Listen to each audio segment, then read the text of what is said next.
Bonjour à nouveau à vous, Monsieur Mangou. Bonjour. Et je redonne la parole à la défense de Monsieur Gbagbo.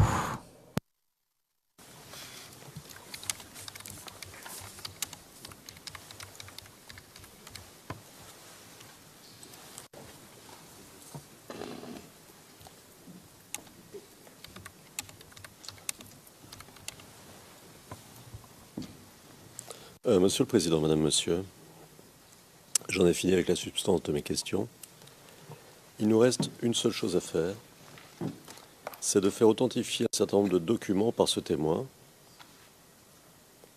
Nous allons procéder le plus vite possible, mais il est essentiel d'introduire ces documents par ce témoin qui est le mieux placé pour les authentifier. Et c'est Madame Naouri qui va procéder à l'exercice.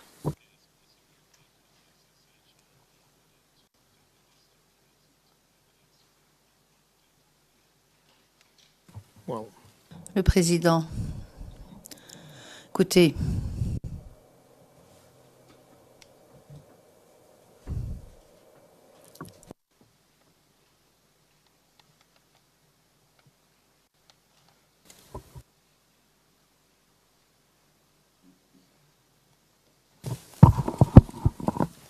Merci, Monsieur le Président. Bonjour, Monsieur le témoin.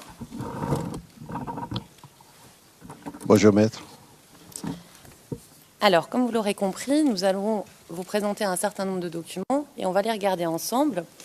Et pour ce faire, comme on l'a fait déjà précédemment, Monsieur le Président, nous avons préparé un classeur pour le témoin que on pourrait remettre au témoin pour qu'il puisse voir les documents dans l'ordre qu'on souhaite lui montrer.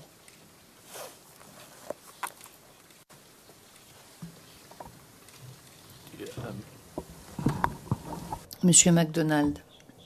Excusez-moi, Monsieur le Président, est-ce qu'il y aurait peut-être une liste qui aurait été dressée et qui pourrait être partagée avec les parties et les participants, ce qui nous faciliterait la tâche. Le Président voulait dire une table des matières. S'il vous plaît, oui, ça aiderait beaucoup. Pas de problème. Et j'en profite. Le Président, ainsi qu'à la Chambre, Maître.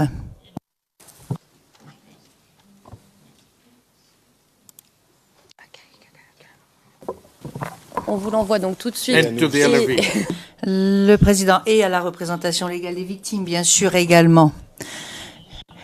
Et également à la défense de Monsieur Blégoudet, donc à tout le monde, bon, pas au public, d'accord, mais à tout le monde. Et vous verrez qu'il y a quelques pièces que nous allons discuter rapidement, qui ont été notifiées hier soir, mais ce sont des pièces que le procureur nous a divulguées, qui ont déjà été notifiées pour d'autres témoins et qui étaient uploadées sur e-court. Et je le préciserai.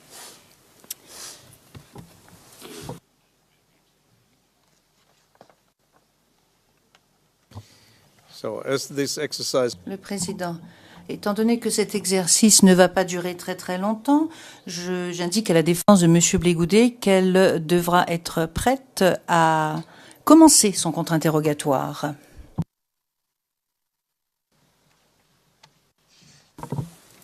Alors c'est parti normalement, je ne sais pas si vous l'avez reçu.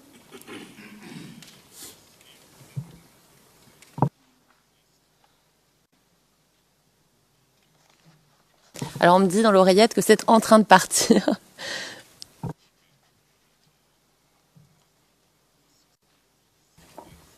On peut quand même débuter, Monsieur le Président, ça va. D'accord, merci Monsieur le procureur. Alors Monsieur le témoin, le premier document porte l'ERN CIV OTP 0048 0488 et c'est le numéro 798 sur la liste de notification de la défense. Alors, il s'agit d'un message du chef du CPCO au CADA, le commandant d'armes délégué place d'Abidjan. Alors, est-ce que vous voyez ce document, Monsieur le témoin? Oui, Maître. Vous êtes destinataire de ce document, n'est-ce pas? À titre de compte rendu. Est-ce que ce document a la forme habituelle d'un message adressé par le CPCO? Oui, maître. D'accord. Est-ce que vous avez eu le temps de lire un petit peu ce document, monsieur le témoin? Oui. D'accord. Alors, l'individu appelé Oueremi dans ce document, s'agit-il d'Amadou Oueremi? Est-ce que vous le savez?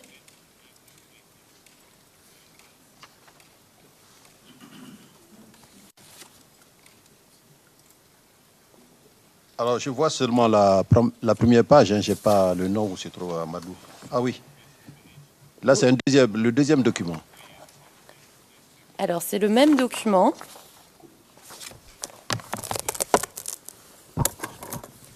Qui en effet a plusieurs pages. Le deuxième document commence là où il y a le post-it numéro 2. Donc, première page. Et vous voyez sur la page qui porte le numéro 0048 0490, il y a écrit, et je vais vous citer le primo, le jeudi 2 décembre 2010, aux environs de 15 heures, à Bakou, 25 km nord-est de Douekoué, un détachement issu du groupement Ouest, valeur une section renforcée, en patrouille, dans dite localité, a été prise à partie par des groupes d'individus identifiés comme des partisans d'un certain Oueremi, clandestin burkinabé, installé avec ses hommes, fortement armés, dans le parc national du Mont Péco. Fin de citation. Est-ce que vous voyez le paragraphe auquel je fais référence? Oui, maître. Très bien. Parce que je ne comprenais pas pourquoi c'était adressé au cadavre. Maintenant, je le vois mieux à cause des décès. D'accord, merci de cette précision. Et donc, concernant cet individu, Oueremi, est-ce que vous savez s'il s'agit d'Amadou Oueremi? C'est bien ça, maître. D'accord.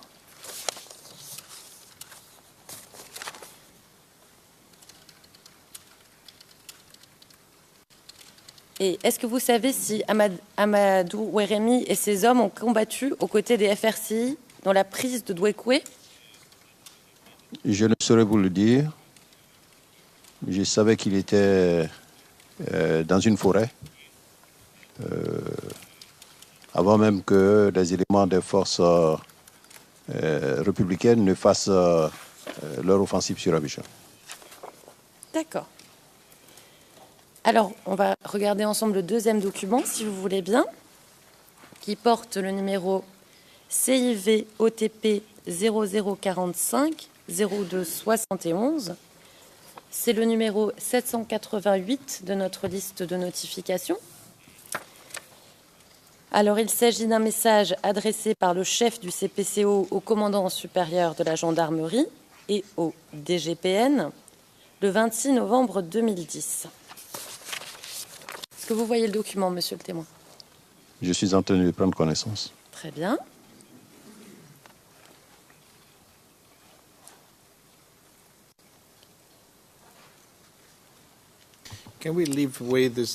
Le président, est-ce que vous pouvez faire abstraction de la question, est-ce que vous pouvez voir le document? Bien sûr qu'il peut le voir, il l'a devant lui.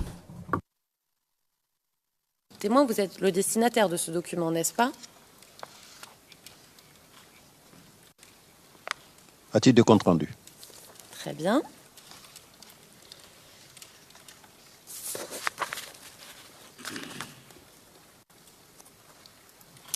Vous avez eu le temps de prendre connaissance du document.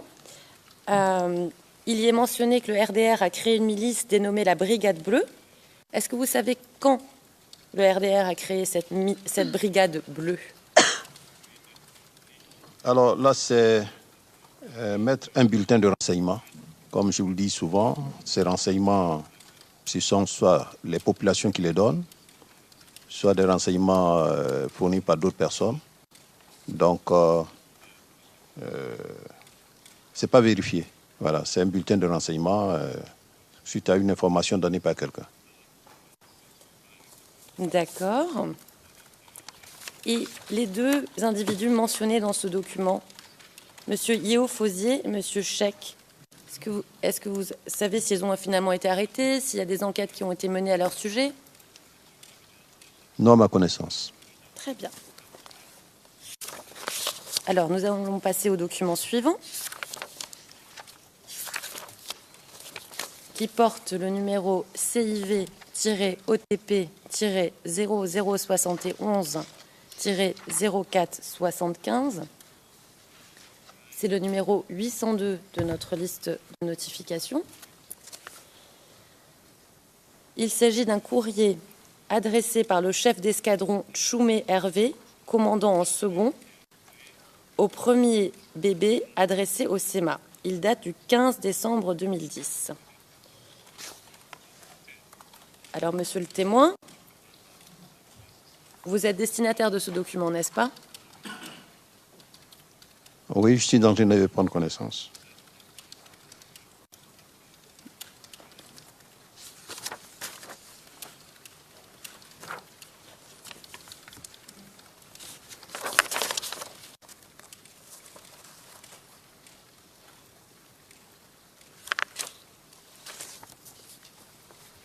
D'accord. Donc, vous êtes bien le destinataire de ce document? Oui. D'accord. Est-ce que le document a la forme habituelle d'un courrier provenant des forces terrestres de Côte d'Ivoire? Alors, normalement, le commandant d'escadron ne devait pas me l'adresser directement. Il devait passer par son commandant d'unité, c'est-à-dire le chef de corps, enfin le commandant des forces.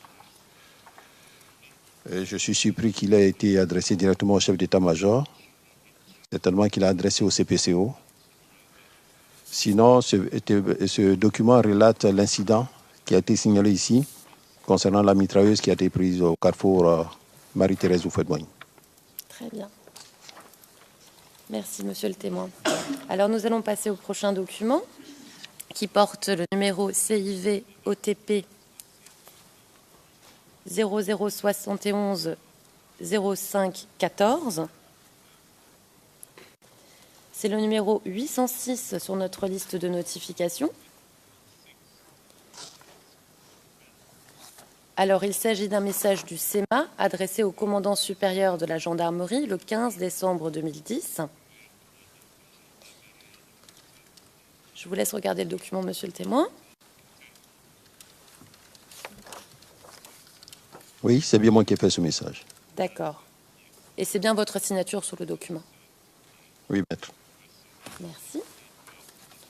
Alors, nous pouvons passer au document suivant, qui porte le numéro CIV-OTP 0071 0678. C'est le numéro 821 sur notre liste de notification et c'est un document qui a été notifié hier. Il s'agit d'un message en date du 18 décembre 2010, adressé par le Comter au SEMA, ayant pour objet bilan des affrontements du 16 décembre 2010. Je vous laisse regarder le document, monsieur le témoin. Oui, c'est bien le document qui m'a été adressé suite aux différents événements pour rendre compte des décès des militaires. D'accord. Est-ce que vous en savez plus à propos de l'embuscade dans laquelle les FDS ont été pris à Bobo mentionné dans ce document? Oui. Il s'agit de l'embuscade dont le colonel Toili vous a parlé. La première embuscade lorsque nos éléments faisaient mouvement au PK 18. Donc ces éléments sont tombés effectivement dans l'embuscade. Nous avons perdu des militaires. D'accord. Merci, monsieur le témoin. Alors, on va passer au document suivant, qui porte le numéro CIV-OTP 0071 0679. C'est le numéro 822 sur notre liste de notification. Et c'est aussi un document qui a été notifié hier. Il s'agit d'un message en date du 18 février 2010, adressé par le Comter au commandant du Bassa, ayant pour objet demande de sanctions. Et vous êtes mis en copie de ce document, n'est-ce pas, monsieur le témoin? C'est bien ça, à titre de compte rendu.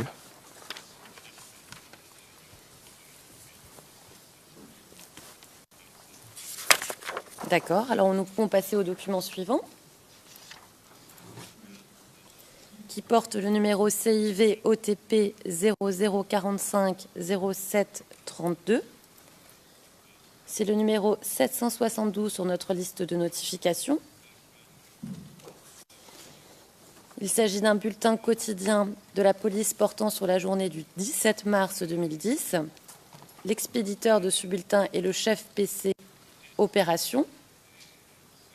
Et vous êtes destinataire de ce document, n'est-ce pas, monsieur le témoin? Oui. J'en suis destinataire au même titre que le DGPN, le COSIGEN. Le commandant, c'est quoi, c'est votre? Très bien. Alors, nous pouvons passer au document suivant, qui porte le numéro CIV OTP 0071 0510. C'est le numéro 804 de notre liste de notification. Il s'agit d'un message en date du 21 décembre 2010, adressé par le COMTER au CEMA, à la division Organisation et Ressources humaines de l'État-major des armées et au commandant d'armes délégué de la place d'Abidjan. Objet décès d'un sous-officier subalterne. Donc, le document est prêt. Un compte rendu donc au chef du personnel de l'état-major et au CADA pour les dispositions à prendre en vue des obsèques. Très bien. Je vous remercie, monsieur le témoin. On va passer au document suivant, pardon, qui porte le numéro CIV OTP 0071 05 11. Et c'est le numéro 815 de notre liste de notification. C'est un document qui a été notifié hier.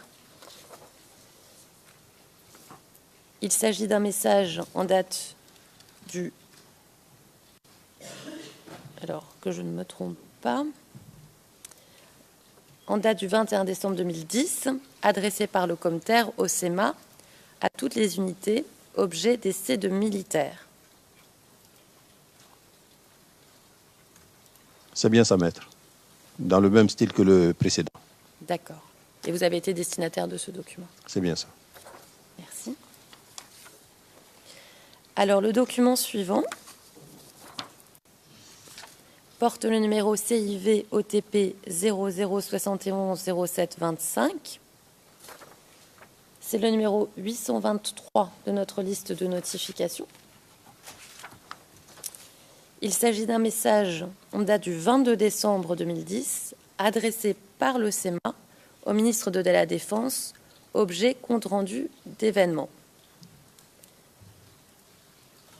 Alors, est-ce que c'est bien votre signature, monsieur le témoin? C'est bien ma signature. Donc, maître, vous voyez que je reprends c'est un récapitulatif des messages qui m'ont été envoyés et je fais le compte rendu au ministre de la Défense. Merci, monsieur le témoin. Alors, on va passer au document suivant, qui porte le numéro CIV OTP 0071 05 12. C'est le numéro 805 sur notre liste de notification. Il s'agit d'un message en date du 27 décembre 2010, adressé par le COMTER au CEMA, à la division Organisation et Ressources humaines de l'État-major des armées, et au commandant d'armes délégué de la place d'Abidjan, objet d'essais militaires. C'est bien ça, maître. Et vous êtes le destinataire de ce document? Destinataire, le sous-chef DORH, de même que le CADA, pour les dispositions à prendre. D'accord. Alors, le document suivant porte le numéro CIV OTP 0071 06 63. C'est le numéro 820 sur notre liste de notification. Il a été notifié hier. Il s'agit d'un message en date du 31 décembre 2010, adressé par le COMTER, mais signé par le commandant en second des forces terrestres, au CEMA, objet communication de documents.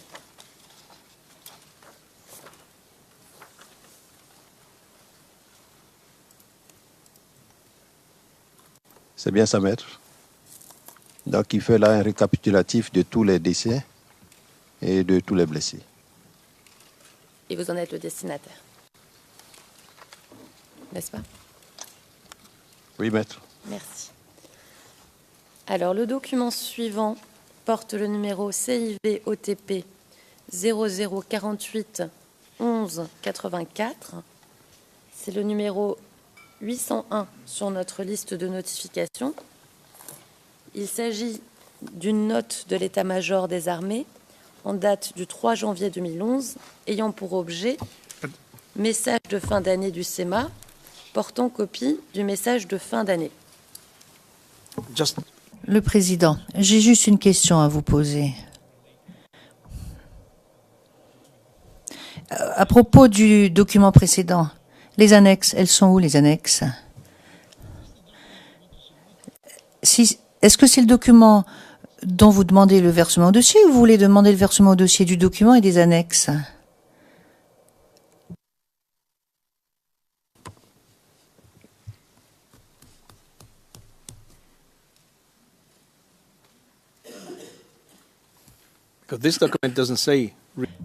Parce que ce document, finalement, ne dit pas grand-chose. Maître Naori parle en même temps que l'interprète de la cabine française. Posé de 3 pages, et nous souhaitons soumettre les 3 pages du document qui est englobé sur le numéro ERN. Le Président. Parce que là, vous présentez des documents, mais en fait, vous n'authentifiez que la première partie, sans les annexes. Donc, sont soumises. Merci. Le Président, pour que tout soit bien clair. Alors, monsieur le témoin, est-ce que vous avez eu le temps de regarder donc le document suivant? Oui, maître.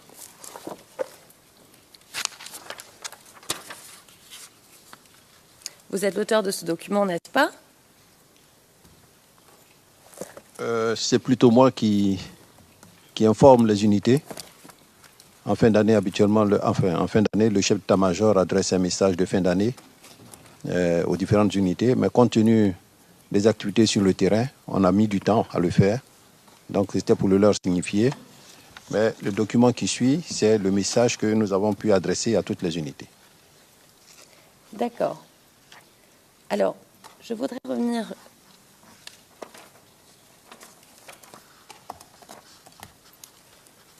à la page 0048 11 97, où vous dites, et je cite, « L'on ne peut objectivement analyser la crise post-électorale de la fin de 2010 sans faire une brève rétrospective sur l'accord politique de Ouagadougou, signé dans le cadre du règlement de la crise militaro-politique, consécutive à une attaque menée de la République par une rébellion à partir du nord du pays. L'accord donnait un rôle important à jouer aux forces de défense et de sécurité de Côte d'Ivoire.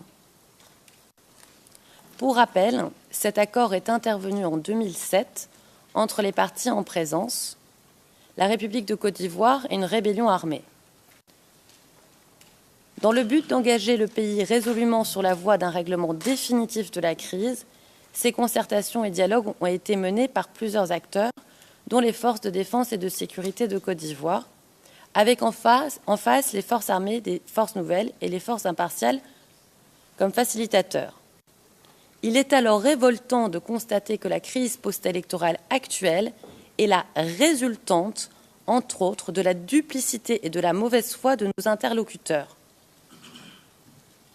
Alors que mues par le sens de la patrie, l'amour de la nation, les forces de défense et de sécurité de Côte d'Ivoire, sans état d'âme, en dépit du lourd tribut payé à cette attaque absurde en 2002, accomplissaient leur part de tâches imposées par l'accord, à savoir le retrait des lignes de front, la démobilisation, l'encasernement et le désarmement des troupes.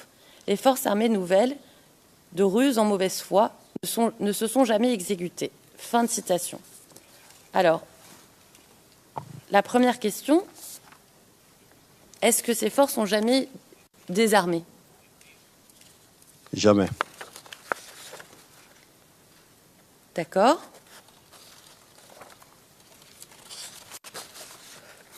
Et si je comprends bien le passage qu'on vient de lire, il y a un lien entre ce qui s'est passé en 2002 et la crise de 2010. Pas forcément. Pas forcément, parce que nous avions, je rappelais certains actes que nous avons posés dans le cadre donc des différents accords qu'on a eus avant l'accord politique de Ouagadougou. Et cet accord nous demandait, à nous qui étions forces de défense et de sécurité, de faire le regroupement de nos troupes et de mettre nos armes au râtelier. Cela devait constituer donc pour nous le désarmement des forces de défense et de sécurité. Et lorsqu'on n'a pas pu désarmer, il y a eu au niveau de Thiébissou un regroupement de toutes les unités qui étaient sur la ligne de front. Nous occupions différents points et on nous demandait d'entrer en caserne. L'opération même a été menée à Thiébissou, lancée à Thiébissou par le président Laurent Gbagbo et par le Premier ministre Guillaume Soro. Et nous, en tant qu'élément des forces de défense et de sécurité, nous avons donc demandé à nos hommes de le faire le plus rapidement possible pour voir un peu la réaction de nos frères. Donc, en 2 mois, nous avons fait tout le regroupement, mais malheureusement, ça n'a pas été suivi de fait par nos frères. Donc, nous dénoncions ça. Sinon, quand nous sommes arrivés à la fin de la première crise, c'est-à-dire avec l'organisation des élections, pour nous, bon, tout était fini puisque l'accord nous disait qu'on était désarmés et qu'on devait co-gérer toutes les opérations. Donc, on travaillait en mixité avec eux, hein, dans le cadre donc de l'accord de politique de Ouagadougou. D'accord. Merci, monsieur le témoin. Alors, on peut passer au document suivant qui porte le numéro CIV OTP 0071 05 38. Le président. Un instant, le bureau du procureur demande la parole. Monsieur MacDonald, très brièvement, dans la transcription, il y a une erreur de mon confrère. C'est la page 1187 et non pas 1197. Ceci dans un souci de clarté. Le président, très bien. Numéro CIV OTP 0071 05 38. C'est le numéro 816 sur notre liste de notifications. Il s'agit d'un message en date du 6 janvier 2011 adressé par le COMTER au CEMA à la division Organisation et Ressources humaines de l'état-major des armées et au CEMA Garnison. Objet, communication aux listes de militaires décédés suite aux manifestations post-électorales. Est-ce que vous voyez le document, monsieur le témoin? C'est bien ça, maître. Donc, si vous voyez bien, ça reprend la liste de ceux qui ont été déjà signalés comme décédés. C'est la même liste. Parce que souvent, on reprend les messages à titre de rappel. Donc, ça fait c'est le même message en 2. Très bien. Merci, monsieur le témoin. Alors, nous pouvons passer au document suivant, qui porte le numéro CIV OTP 0071 05 46. C'est le numéro 808 de notre liste de notifications.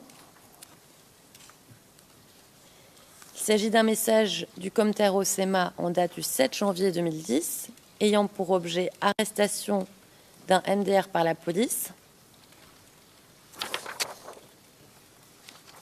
Alors, je vous laisse regarder le document, monsieur le témoin. C'est bien le message. J'ai encore en mémoire les faits qui se sont produits. D'accord. Et savez-vous quelles suites ont été données à l'enquête qui est mentionnée dans ce document? L'élément a été pris, donc il a été mis en prison. Très bien. Je vous remercie, monsieur le témoin. On peut passer au document suivant. CIV OTP 0045 06 14. C'est le numéro 789 de notre liste de notifications. Il s'agit d'un message envoyé le 19 janvier 2011 par le chef du CPCO.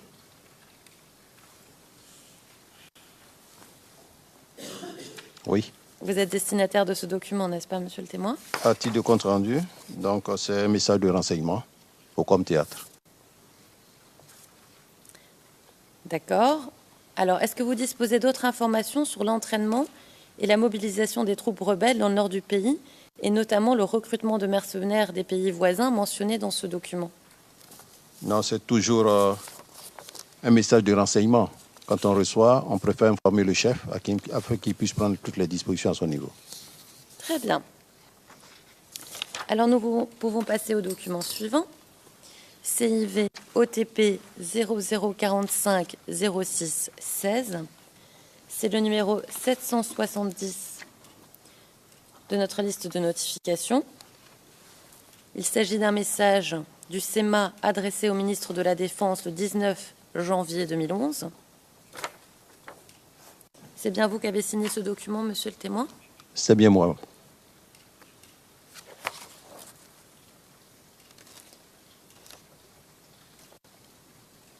Donc, c'est également un bulletin de renseignement.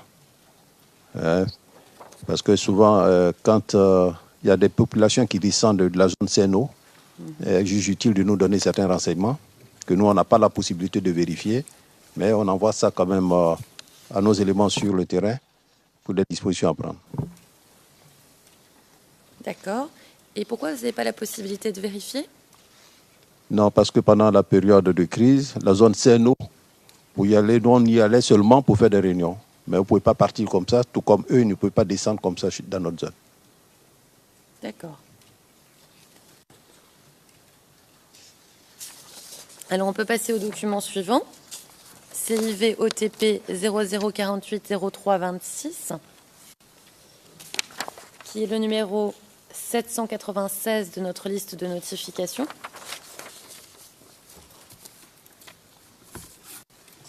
Il s'agit d'un message du 19 janvier 2011 du chef du CPCO adressé au Com-Théâtre. Objet, demande de personnel bataillon blindé. Oui. Le Com-Théâtre avait sollicité donc un renforcement en personnel. Le commandant du bataillon blindé a répondu qu'il ne pouvait pas, en raison des contingences, il ne pouvait pas donner du personnel. D'accord.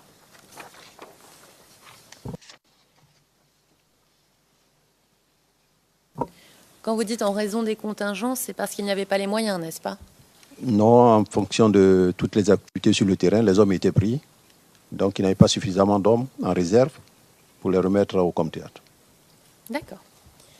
Alors, très bien. Alors, nous pouvons passer au document suivant qui porte le numéro CIV OTP 0071 05 98. C'est le numéro 809 de notre liste de notifications. Et je vous demanderai juste de confirmer qu'il s'agit bien de la même pièce que nous venons de voir. C'est bien ça. C'est le même document. Merci, monsieur le témoin. Alors, le document suivant porte le numéro CIV OTP 0046 03 16. C'est le numéro 776 de notre liste de notifications. Alors, il s'agit d'un rapport de police en date du 19 janvier 2011, rédigé par Euroclaude. Objet A/S, attaque des positions de la police par des rebelles à Abobo Pécadivite et au rond-point de la mairie les 11 et 12 janvier 2011.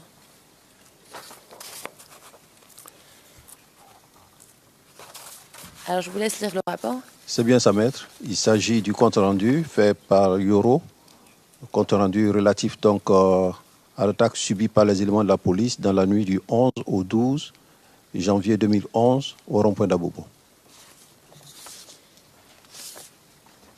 Est-ce que vous vous souvenez avoir effectué un débriefing le 11 janvier 2011 à l'état-major des armées après cette attaque menée au PK-18 ? Oui, maître, vous savez qu'en pareille circonstance, on cherche à avoir le maximum de renseignements. Donc, nous nous étions retrouvés au niveau de l'état-major pour faire le débriefing, pour savoir pourquoi c'est arrivé et c'est les dispositions à prendre. Très bien. Merci, monsieur le témoin. Alors, on peut passer au document suivant, qui porte le numéro CIV OTP 0071 04 84. C'est le numéro 803 de notre liste de notification. Alors, il s'agit d'un document intitulé « Journal de marche du 1er bataillon blindé, 4e trimestre 2010 », daté du 20 janvier 2011 et signé par le colonel Yawa Adjoumani, commandant du 1er bataillon blindé. Oui, maître, c'est plutôt Yao Adjoumani et non Yawa. Oui, autant pour moi. Merci, monsieur le témoin. Donc, Yawa Adjoumani, normalement, dans toute unité, toutes les unités doivent avoir un journal de marche, un journal dans lequel ils font le point des événements saillants, de manière à pouvoir se retrouver. Et ce journal, il est laissé à la disposition du corps. Quand il y a un changement de chef de corps, celui qui arrive prend connaissance des points saillants de la vie du bataillon. Et ça doit être perpétuel. Voilà. Très bien. Je vous remercie, monsieur le témoin. On peut passer au document. Monsieur MacDonald. Une intervention. Le président, Monsieur MacDonald. Monsieur MacDonald, est-ce que l'on demande au témoin s'il a déjà vu cela? Parce que j'ai cru comprendre que le but... Bon, c'est ce que c'est. Donc, le président, on posera la question. Connaissez-vous ce document? Vous connaissez ce document? Ce document-ci, en particulier? Non, monsieur le président, il n'a pas été porté à ma connaissance. Le document reste au niveau du corps et n'est pas transmis au chef d'état-major. Mais au cours d'un contrôle, si l'inspecteur général arrive, il peut demander le journal de marche de l'unité. Thank you. Le président, je vous remercie. L'auteur de ce document ne l'ayant pas vu, mais il a commenté son contenu, et c'est ce qui nous intéressait sur ce document particulier.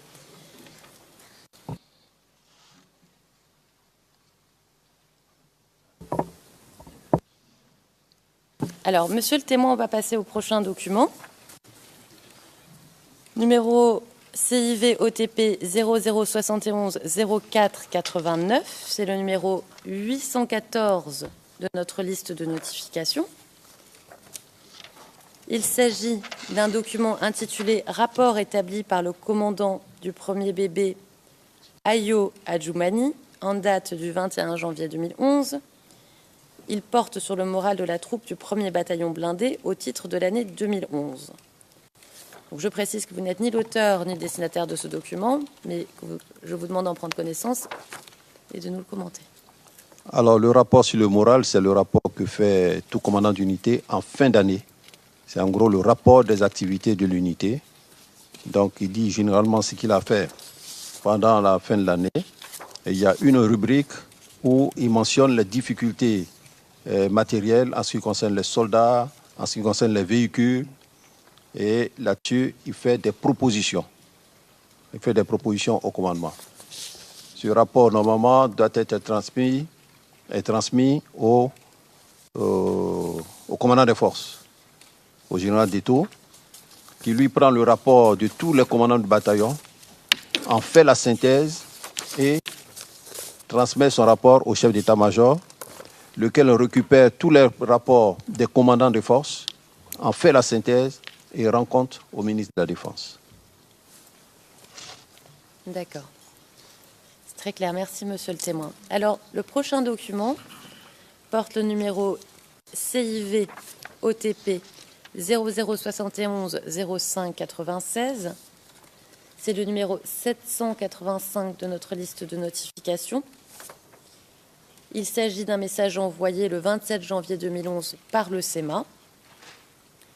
Donc vous êtes bien l'auteur de ce document, n'est-ce pas? C'est bien ça, maître. Très bien. Alors je vous laisse, vous avez pris connaissance du document? Oui. Donc c'est encore un bulletin d'information en fonction des renseignements reçus. nous informons ceux qui sont sur le terrain. D'accord. Et est-ce que vous saviez où étaient entraînés ces soldats rebelles burkinabés? Après vérification, ça s'avère faux. D'accord. Alors, prochain document, le numéro CIV OTP 0071 06 25, numéro 810 de notre liste de notification. Il s'agit d'un message du SEMA au haut commandant des FDS en date du 17 février 2011. Il a pour objet rappel des mesures de sécurité. Pardon. Vous êtes bien l'auteur de ce document, monsieur le témoin? Oui, maître, je suis l'auteur du document. Nous nous sommes aperçus que quand nos éléments étaient à différents points, au corridor notamment, ils relâchaient un peu la vigilance. Donc on a cru bon de leur rappeler les mesures de sécurité afin qu'ils demeurent vigilants à leur poste. Très bien. Alors nous pouvons passer au prochain document qui porte le numéro CIV OTP 0071 24 80, numéro 813 de notre liste de notification. Il s'agit d'un message envoyé par le Comar le 18 mars 2011. Vous êtes destinataire de ce document, n'est-ce pas, monsieur le témoin? C'est bien ça, maître. Est-ce que vous disposez d'autres informations sur l'incident mentionné dans ce document?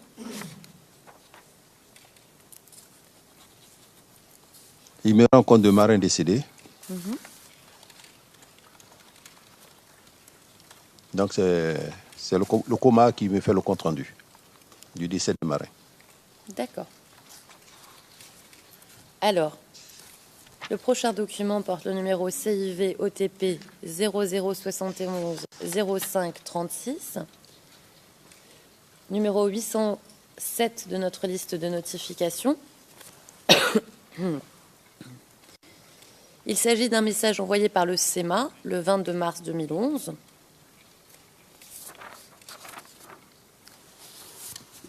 Vous êtes bien l'auteur de ce document, monsieur le témoin?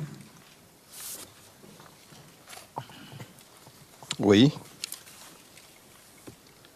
Alors, le constat que nous avons fait souvent dans les unités, c'est que ceux qui se disent grands malades et qui ne participent pas aux activités du corps, quand il y a des mouvements du genre mutinerie et autres, ils sont les premiers. Alors nous appelons l'attention des grands malades là-dessus, pour qu'ils évitent ces genres de choses, et qu'un grand malade le soit après une visite médicale. Parce qu'ils se disent, grand malade, vous avez reçu un ici. Grand malade, il n'assistait pas aux activités du corps, mais quand il s'agissait de parler de la crise, il était le premier à parler de la crise. quand vous parlez des grands malades, vous parlez de ceux qui avaient des permissions fictives, en fait, c'est ça? Voilà, ils se font passer pour des grands malades, ils ont des permissions fictives, ils ne participent pas aux activités du corps. Mais dès qu'il y a un mouvement, ils sont les premiers à être vus. Très bien. Alors, le dernier document, monsieur le témoin, c'est le CIV OTP 0071 05 42, numéro 817 de notre liste de notification. C'est un document qui a été notifié hier. Et il s'agit d'un message envoyé le 17 mars 2011 par le Comter, dont vous êtes destinataire, n'est-ce pas? C'est bien ça, maître. Très. Oui, c'est un compte-rendu d'activité de nos éléments qui ont essuyé des tirs au rond-point d'Abobo. Donc on a eu 3 blessés. On a donc la liste des 3 blessés. Très bien. Je vous remercie, monsieur le témoin. Monsieur le Président, Madame, Monsieur, ceci conclut l'interrogatoire du témoin par l'équipe de défense de Laurent Gbagbo.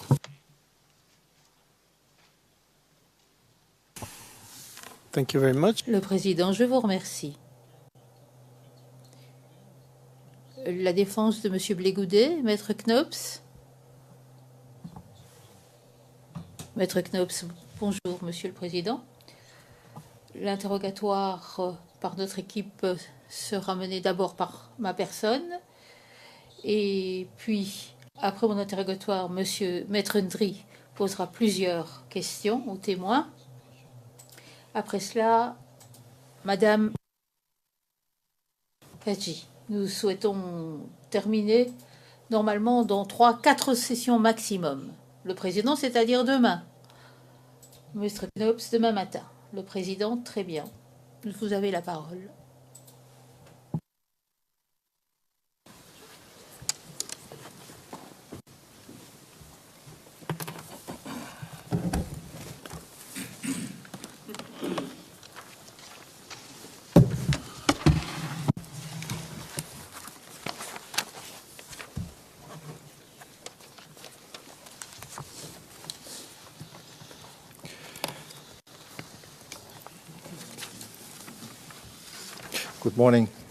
Good afternoon, Mr. Mangou.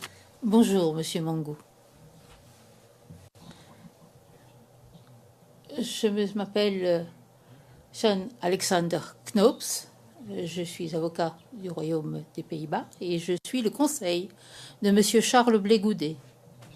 Monsieur Mangou, je voudrais avec vous revenir sur les événements concernant l'offensive militaire qui a débuté à Abobo le 22 et le 23 février 2011. Je vais me concentrer plus particulièrement sur le type de combat auquel était confrontée l'armée de la Côte d'Ivoire à ce moment-là, par rapport au commando invisible et son utilisation d'armes de guerre. Ce sera le sujet de mon interrogatoire. J'ai plusieurs questions à vous poser sur ce sujet. La première est la suivante. Dans la transcription de l'audience du 26 septembre, dans la version éditée, de la transcription en anglais, aux pages 55 et 56, après la description par vous-même à la page 55, le début de l'offensive, vous nous avez compté le combat, expliqué les tactiques, les méthodes utilisées par le commando invisible. Et vous avez cité 2 exemples. Le premier, c'est à la page 56 de la transcription en anglais version éditée, aux lignes 3 et 4.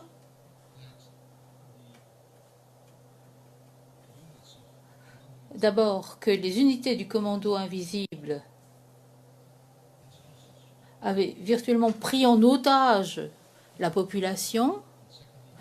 Et deuxième point, que ces personnes s'étaient mélangées à la population. Ça, c'est le contexte de la première question que je souhaite vous poser. La voici, Monsieur Mangou. Est-ce que l'armée de la Côte d'Ivoire avait déjà, avant cette offensive, dans son historique militaire, s'était déjà retrouvée confrontée à ce type de guerre, à ce type de combat?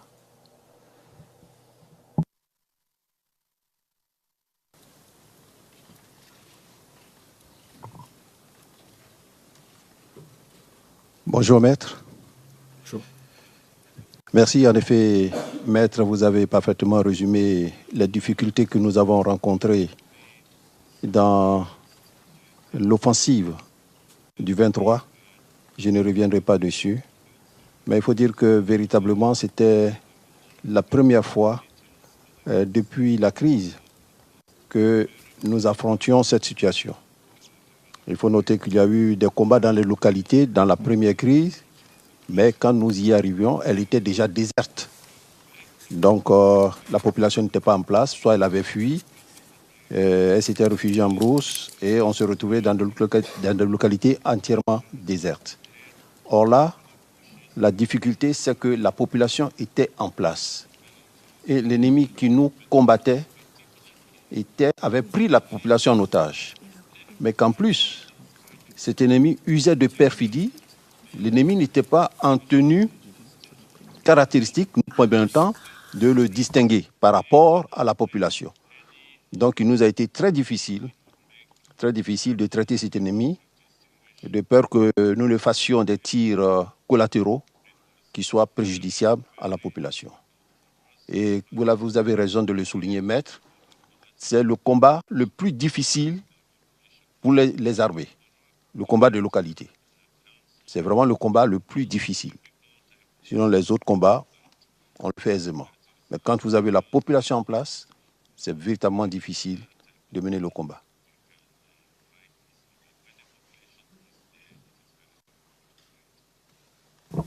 Thank you, Mr. Mango. Question. Merci, Monsieur Mango.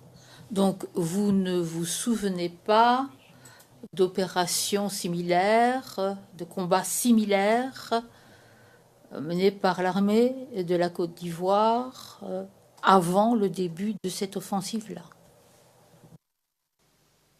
C'est bien ça, maître. Thank you, Mr. Mango. Maître Knops, merci, Monsieur Mango. Dans le même sens, Monsieur Mango, dans votre déposition, à la même page 56 de la transcription en anglais de la version du 26 septembre, version éditée, lignes 6 à 9, vous avez affirmé à la Chambre, et je vous cite, « Le commando invisible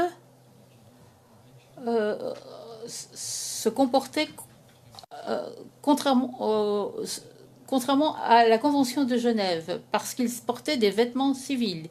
Il était donc difficile de faire la distinction entre eux et la population civile. Face à ces difficultés, il nous a été impossible de tirer lorsque l'ennemi ouvrait le feu. La question que je vous pose, Monsieur Mangou, c'est que d'un point de vue militaire, d'un point de vue opérationnel, en tant qu'ancien général, pourriez-vous préciser cette situation que vous décrivez comme une guerre asymétrique, une guerre irrégulière?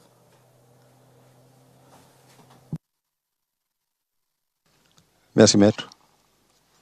C'est la grande difficulté que nous avons rencontrée. Et c'est pour ça que nous ne sommes pas parvenus, maître, à remplir notre mission. La Convention de Genève sur le droit de la guerre est claire. Toutes les troupes doivent porter des tenues caractéristiques. Donc, je crois que c'est fait, c'est dit, pour pouvoir nous différencier des civils, pour que nous sachions qui est notre ennemi. Parce que dans les reconnaissances que nous effectuons, nous demandons aux unités de nous donner des renseignements sur l'ennemi. Et ces renseignements doivent porter sur les points suivants: sur sa nature, sur son volume et sur son attitude.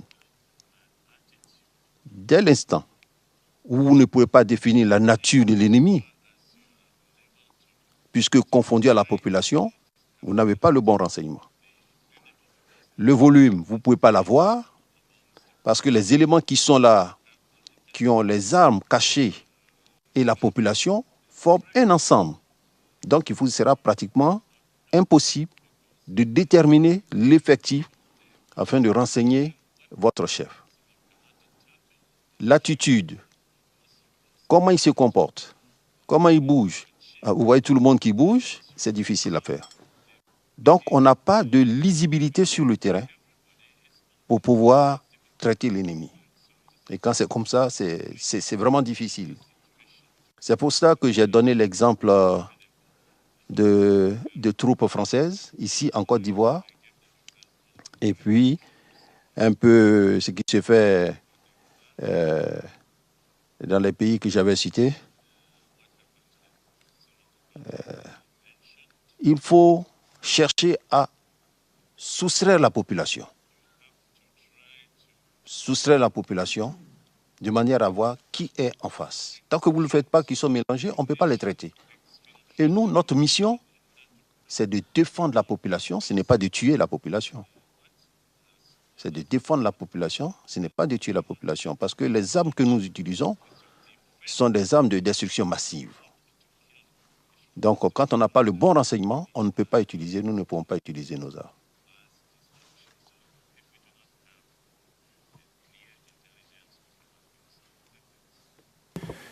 Thank you, Mr. Mango. Merci, Monsieur Mango. Ma question, et je vous remercie pour cet exposé qui a été très utile, ma question c'était, est-ce que, en tant qu'ancien général, vous pouvez,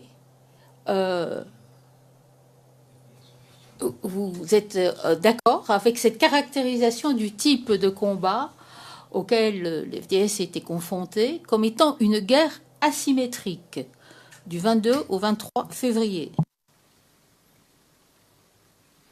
C'est bien ça, maître. Thank you, Mr. Mango. Le président, il a répondu. C'était la difficulté principale auquel ils étaient confrontés. Il me semble que la réponse a été donnée. Maître Knops. Oui, c'était cette caractérisation par Monsieur Mangou. Monsieur Mangou, de quelle manière, pour autant qu'il y en ait une, est-ce que ce type de combat à Bobo, les 22 et 23 février 2011, en quoi est-ce que c'était différent de la guerre de 2002?